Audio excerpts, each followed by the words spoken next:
عمران خان کے وکیل بار بار جو ہے نا کچھ ایسا کو یاد کراتے رہے، لیکن جسٹس ارباب محمد طاہر نے بات نہیں کوئی سنی ان کی اس حوالے سے، ٹھیک ہے نا جی، اور آئندہ سماعت پر حتمی دلائل طلب کر لی ہیں، اور ماضی میں اگر کچھ یاد کرتے ہیں تو سخت آرڈر ہوتے تھے، یاد رکھنا ہے آپ نے، صحیح ہے نا جی۔ اب جو بات اگلی ہے عمران خان صاحب کے یعنی پریزن ایکٹ، پریزن رولز،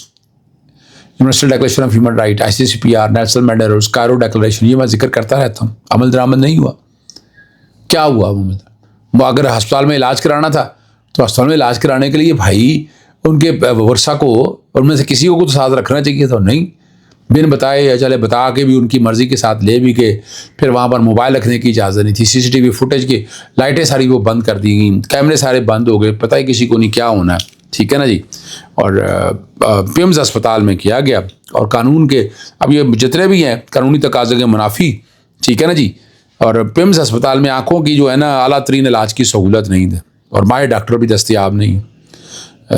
علاج کروانا ان کی صحت کے ساتھ ناانصافی کے مترادف ہے۔ بیرسٹر گوہر کو بتایا گیا رات 2 بجے رابطہ کر کے صورتحال سے آگاہ کیا گیا۔ عمران خان کی فیملی کے مطابق ان کی بہنوں کو بھی اس معاملے سے پیشی اطلاع نہیں دی گئی، اور جبکہ دوسرا انجیکشن لگانے کے لیے پیمز لایا جا رہا ہے، اور جبکہ ان کے ذاتی ڈاکٹر کو بھی اعتماد میں نہیں لیا۔ دوسری طرف آپ کو پتہ ہے پیمز انتظامیہ جو ہے انہوں نے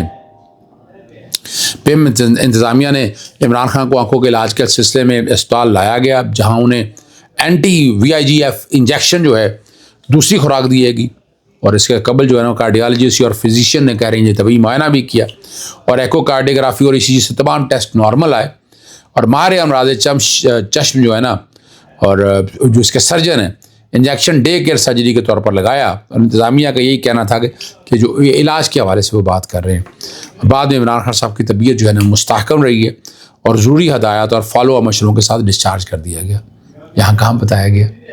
یہاں فیملی کو کہاں بتایا گیا، کس طرح کیا گیا، کون سے قانونی تقاضے پورے کیے، کوئی تقاضے پورے نہیں کیے، بیوقوف بنا رہے ہیں اس نظام کو، اور یہ چلتے رہیں گے۔ وفاقی آئینی عدالت کے حوالے سے میں آپ کے سامنے بات بار بار رکھتا ہوں، اور وفاقی آئینی عدالت بڑی عدالت ہے، ملک کی سب سے بڑی عدالت، ملک کی سب سے،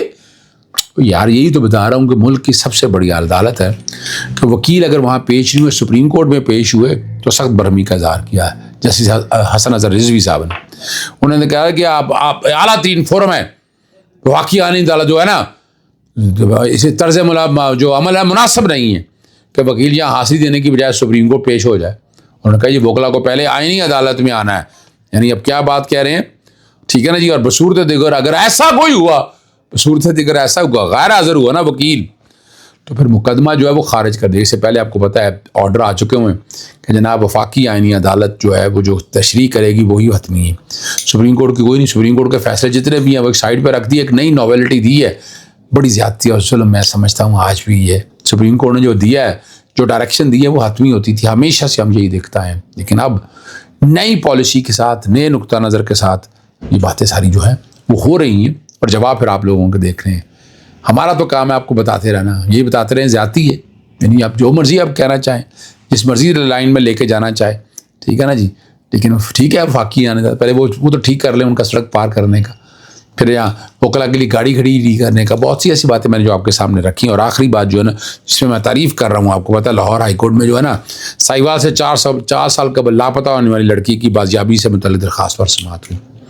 چیف جسٹس عالیہ نیلم کے احکامات پر جو ہے نا پولیس نے لڑکی کو بازیاب کرا کے عدالت میں پیش کر دیا۔ RPO ساہیوال جو رانا یا سلیم نے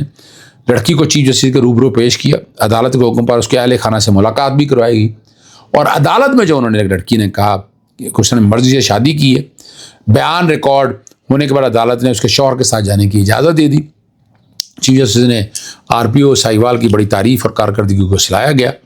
اور لاہور ہائی کورٹ میں یہ درخواست سماعت کی تھی۔ تو اس طرح کے اگر فیصلے ہوتے رہیں گے تعریفیں تو ہوں گی،